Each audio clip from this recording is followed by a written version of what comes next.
published by BibleVise. The book of 1 Samuel tells the captivating story of Israel's transition from judges to kings, with pivotal figures like Samuel, Saul, and David. These 1 Samuel chapter summaries will guide you through the book's key events and themes, offering a deeper understanding of this foundational biblical narrative. When you are done reading here, you may also want to check out our complete list of Bible chapter summaries for every book of the Bible. Book of 1 Samuel summary by chapter. Chapter 1. Hannah's Prayer and Promise. The book opens with the story of Hannah, a barren woman who longs for a child. Despite being the wife of Elkanah, who loves her dearly, Hannah faces the pain and social stigma associated with her inability to bear children. She fervently prays to the Lord, pouring out her heart and vowing to dedicate a son to God's service if her prayer is answered. Chapter 2. Hannah's Song of Thanksgiving. The Lord hears Hannah's prayer and blesses her with a son, Samuel. Hannah fulfills her vow, dedicating him to God's service at the temple in Shiloh under the care of the priest Eli. Hannah expresses her deep gratitude and joy in a beautiful song of thanksgiving, praising God's faithfulness and power to answer prayers. Chapter 3. The Call of Samuel. Samuel grows up serving at the temple, assisting Eli and the priests with their duties. One night, a young Samuel hears a voice calling his name. Initially thinking it is Eli, he responds, but the voice continues calling. Upon realizing it is the Lord, Samuel learns to discern God's voice and ultimately receives a message about the impending judgment of Eli's house due to the corruption of his sons. Chapter 4. The Israelites' defeat and the ark's capture. The Israelites engage in war with the Philistines, suffering a devastating defeat. In their desperation, they bring the Ark of the Covenant, a symbol of God's presence, into battle, hoping to turn the tide. However, the Philistines capture the Ark, and Eli's sons, Hophni and Phinehas, are killed in the battle.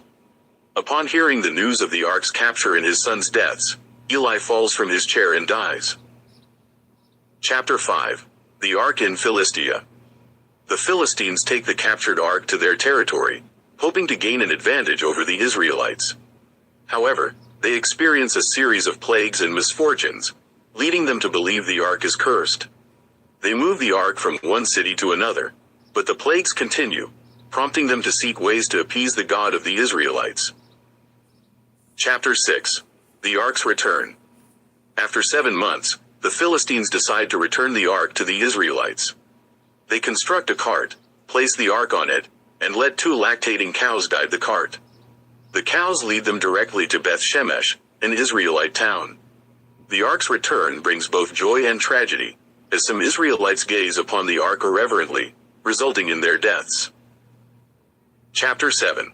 Samuel judges Israel. Samuel calls on the Israelites to repent of their idolatry and turn back to the Lord. He leads them in a time of prayer and fasting, and the Lord grants them victory over the Philistines. Samuel establishes Mizpah as a center for worship and judges the Israelites throughout the land. Chapter 8. The people demand a king. The elders of Israel approach Samuel, requesting a king to rule over them like the surrounding nations. Samuel is displeased with their request, fearing it signifies a rejection of God's rule. Nevertheless, he relays their message to the Lord, who instructs him to reluctantly grant their request. Chapter 9. Saul is anointed king. The Lord reveals to Samuel that a young man named Saul from the tribe of Benjamin will be the first king of Israel. Samuel encounters Saul and, recognizing him as the chosen one, anoints him with oil as a sign of his future kingship. He also relays God's instructions and encourages Saul to trust in the Lord. Chapter 10. Saul is proclaimed king. Samuel gathers the Israelites at Mizpah and, through a casting of lots, reveals Saul as their chosen king. The people initially doubt Saul's qualifications due to his stature and lineage, but he proves his leadership potential by leading a successful rescue mission. He is officially proclaimed king at Gilgal, and Samuel reminds the people of their covenant with God. Chapter 11. Saul's victory at Jabesh Gilead. The Ammonites threatened the city of Jabesh Gilead in Gilead. The desperate inhabitants pled for Saul's help. Saul, responding swiftly with newfound authority, gathers an Israelite army and decisively defeats the Ammonites. This victory solidifies Saul's position as king and establishes his reputation as a strong leader. Chapter 12. Samuel's Farewell Address. Samuel, nearing the end of his time as judge, delivers a farewell address to the Israelites. He reminds them of God's past acts of deliverance and warns them against disobedience. He challenges them to remain faithful to the Lord and live according to his laws, emphasizing that true leadership comes from God, not from their own desires. Chapter 13. Saul's Disobedience and Sacrifice. War breaks out between the Israelites and the Philistines. Saul, impatient for Samuel's arrival to offer a sacrifice, disobeys God's instructions and performs the sacrifice himself. This act of disobedience displeases the Lord, marking a turning point in Saul's reign. Chapter 14. Jonathan's Exploit and Saul's Rash Oath. Jonathan, Saul's son, demonstrates his courage and leadership by leading a surprise attack against a Philistine outpost. The attack triggers a larger battle, and the Israelites gain the upper hand. However, Saul's rash oath, forbidding anyone from eating until the battle is won, hinders the Israelites' ability to fully exploit their advantage. Chapter 15. Saul's Disobedience and Rejection. The Lord instructs Saul to completely destroy the Amalekites, a nation that had previously attacked the Israelites. Saul follows the command partially, sparing the life of their king and keeping some of the spoils of war for himself. This act of disobedience further strains Saul's relationship with God and leads to the prophet Samuel pronouncing God's rejection of Saul as king. Chapter 16. David is anointed king. The Lord sends Samuel to Bethlehem to anoint a new king from the house of Jesse. Samuel anoints David, the youngest of Jesse's sons, while Saul continues to reign despite God's rejection. This chapter introduces David, the future king of Israel, and establishes the tension between him and Saul. Chapter 17. David and Goliath. The Philistines again challenge the Israelites to battle through a champion named Goliath, a giant warrior. The Israelites cower in fear, but David volunteers to fight. With faith in God and using unconventional tactics, David defeats Goliath with a single sling stone, turning the tide of the battle and securing a decisive victory for the Israelites. Chapter 18. David's Rise and Saul's Jealousy. David's success in battle and his growing popularity among the people spark jealousy and suspicion in Saul's heart. Saul attempts to harm David through various means, setting the stage for a long and complex conflict between the two future kings. Chapter 19. David's Flight from Saul. Saul's relentless pursuit of David forces him to flee for his life. David seeks refuge in various locations, including the court of the Philistine king Achish, who initially welcomes him.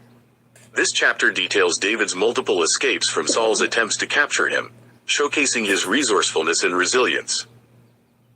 Chapter 20. David and Jonathan's Covenant.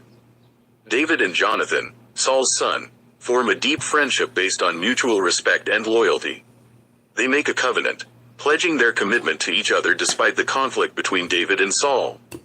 This chapter highlights the power of friendship and loyalty, even amidst difficult circumstances.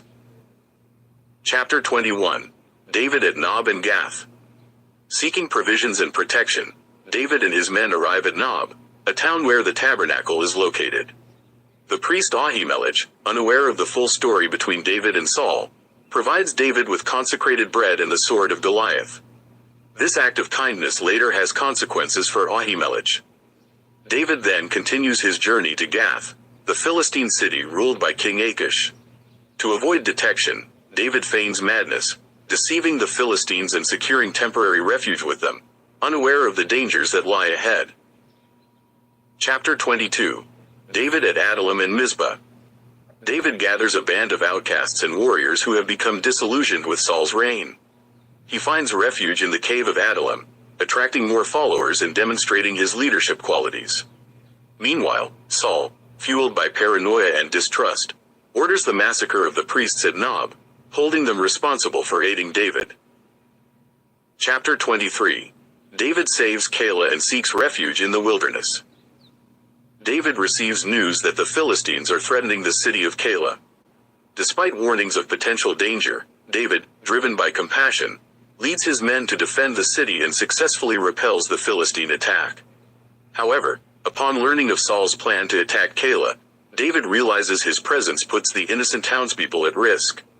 He chooses to flee once again, seeking refuge in the wilderness of Judah. Chapter 24. David spares Saul's life in the cave. While pursuing David in the wilderness, Saul enters a cave unknowingly, sheltering David and his men.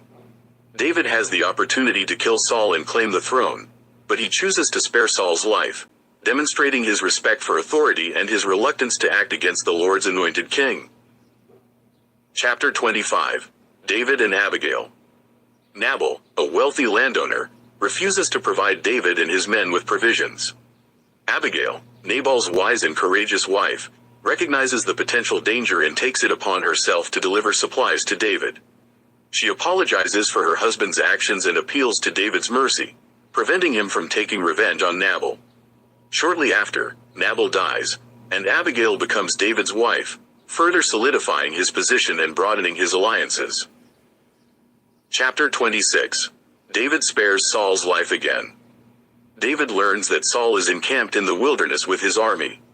Once again, David infiltrates Saul's camp at night while Saul is asleep.